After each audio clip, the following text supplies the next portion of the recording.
Greetings and welcome to Connecting with Intent Show. I'm your host Muhammad Awais. On this episode, we have a very special guest. He is the owner and trainer at Supply Chain Pro 2. No, Bob Forshay. Please join me to give a warm welcome to our guest, Bob Forshay. Bob, welcome. Hi, and good evening, good morning, wherever you are in the world. Thank you for having me on today. Let me start with this. Where were you? What happened? Who were you surrounded with that inspired you to do what you do today? Yeah, I had to think about this question. I've had a lot of different leaders that I've worked with over the years. I've been very fortunate that some of the leadership teams I have been able to work with were very progressive and they had invested a lot in improving teams, skills, and process improvement. And so those experiences gave me a lot of visibility to, how can an organization and an individual affect change and drive improvement. And I was very fortunate to be in several different organizations that were very good at that. So I've tried to model that and continue it in my work as well. What is your higher purpose in life? I learned very early on that giving back is very important in my day-to-day activities. And so I focus on how I can use my experience and the trainings that I do to enable other people. So to make a difference, that's my motto, to make a difference. And so when I can touch other people's businesses and help them make a difference, that's where I get some benefits. What have been top three greatest challenges that you have had to overcome? Well, there's a lot. I think everybody has different things that they encounter in their life. Changing careers, that's hard. I recognize that no matter what happens, you have to keep moving forward. You just have to knuckle down.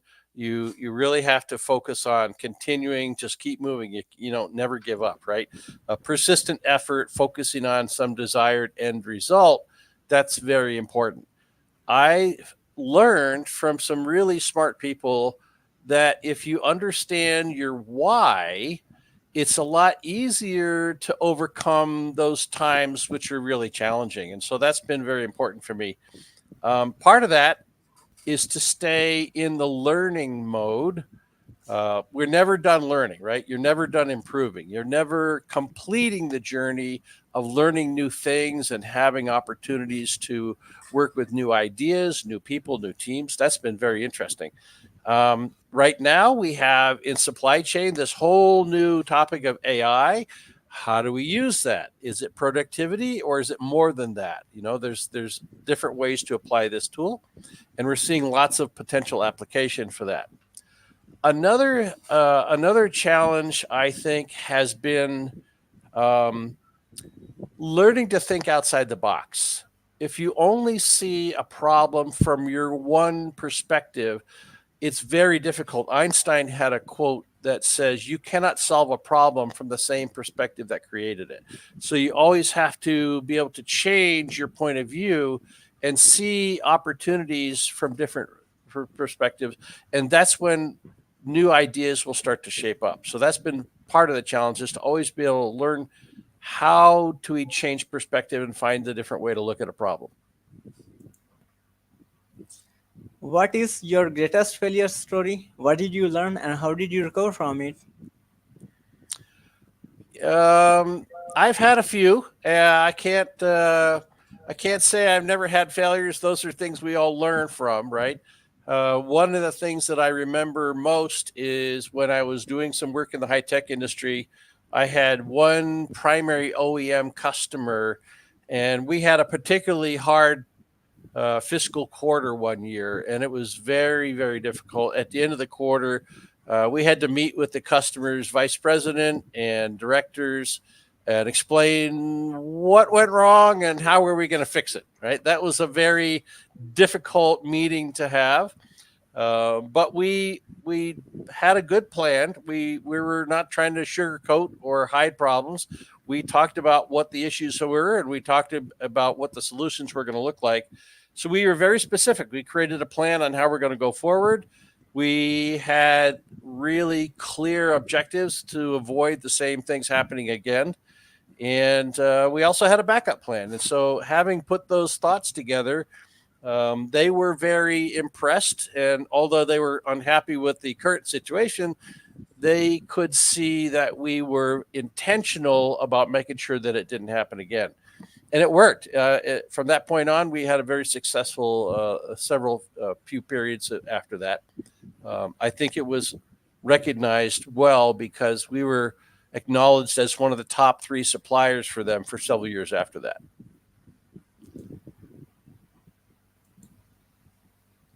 What is the most impactful book you have read, and what did you learn from it?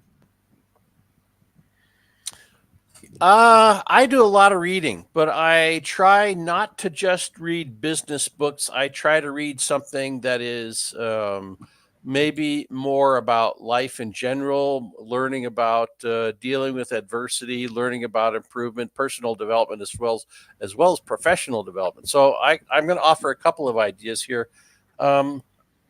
One of the books that I read was a non-business book. And it was called Maiden Voyage, and it was written by a lady who is Swiss by citizenship years ago, Tanya Ebby. She has been living in the U.S. now for many years, and she's a sailor. And she wrote a story about when she was the first female to sail around the world alone. And so the book is all about that story about her 2-year voyage going around the world on a sailboat by herself. It was an amazing story. And I actually got to sail with her later and learned a lot more about some of the stories that didn't get in the book, too. That was interesting. She really does a lot to talk about how you face adversity, and it was a really interesting story.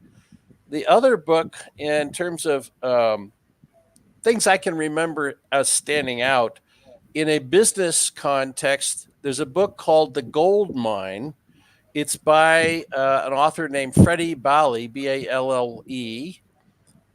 They talk about lean business process, and they wrote the story as a novel with characters that take roles in a factory, and how they did a turnaround to fix a number of different problems in the business in the book. And it's about applying lean thinking, and not just lean manufacturing, but lean thinking in several different ways. And so, because I'm a really big proponent of lean and lean thinking, I found that to be one of the most interesting books that I've read. So, excellent story called The Gold Mine. What are your goals for the next 12 months? I have been doing a lot of training in North America and also in the Middle East. My primary customers are often on the Gulf Coast countries, and some in Asia, some in Africa as well. A lot of that means I'm getting on an airplane and flying 30 hours to go somewhere and do a class, that's that's hard. We do a lot of it. That kind of wears on you. So one of my goals is to increase the amount of programs that we're offering through the website as on demand online instead of in person where I have to deliver. So I'm working on improving that. We have a course called CSCA, Certified Supply Chain Analyst, which is a regular certification for supply chain, but it also is available to buy it as individual modules. So you can do one module at a time. It doesn't cost as much that way, and you can do it over a period of time where you can then sit for the exam at the end when you're ready. So you take it at your own pace. So that's my goal for the next 12 months, is to have more of the on-demand online through our website. What advice you will give to younger yourself? Boy, that's a hard one. I think a lot of people need to understand financial planning, and that includes investing and saving, but also risk management. You need to think about risk. We don't want to invest in things that are too risky, right? So I think one of the things that I've seen, a lot of people just don't have that awareness around financial information and how you can invest and what are the ways to do that, how to think about priorities. So if I was to go back and think about what would I do for my younger self, I would say take more advantage of financial learning, understand investing better, and I would invest in professional development. University might be a part of that. I would take full advantage of any scholarships and funding that might be available, which can be from a lot of different sources. So use that to the best opportunity possible now when you're younger, because it's going to make a really big difference as you get older. How can we support you? I think what you're doing is a really marvelous thing here to showcase people like myself, and so that's a lot of support already, just to help get my business exposure out there more, to get the word out. And so having ways to do that, I like to collaborate where I can. So helping people share their business, just like you're doing with mine, that's really super. And I can see maybe there's opportunities to keep doing more of that. What would you say about your guest appearance on the show? Oh, this is awesome. Very few people will take the time to collaborate like this, to make time available and to help someone else do a discussion on what they do and why they do it. So this is marvelous. I think this is really awesome. And I do a lot of mentoring for other people that come to my classes. Sometimes they want someone who's experienced, and mentoring has been one of the ways I can give back. So I really appreciate what you're doing, and thank you very much for that. Thank you so much for your kind words. I really appreciate you for this. What closing thoughts would you like to share with our listeners? Find someone in your industry or the industry that you're thinking about. Identify some people that are strong leaders. You want to emulate people that are doing the things that you want to do, and do more of that. You want to find leaders to emulate who are successful. Don't waste time on people giving you advice when they are not doing it themselves. Those people may or may not have experience. I wouldn't waste the time with that resource. But I would encourage people to find a mentor. Find someone who's willing to mentor you, and it could be a different based on topic. So, a spiritual mentor, a business mentor, a personal development mentor, a financial mentor. So you might have several mentors there if you think about it. That is something that I think has a lot of value, and I encourage everyone to seek out a mentor and really work with them to find ways to drive improvements in your situation. Thank you so much, Bob, for sharing your wisdom with us today. On the behalf of Connecting with Intent community and our entire team, we really appreciate you. This is Muhammad Awais. Until the next episode.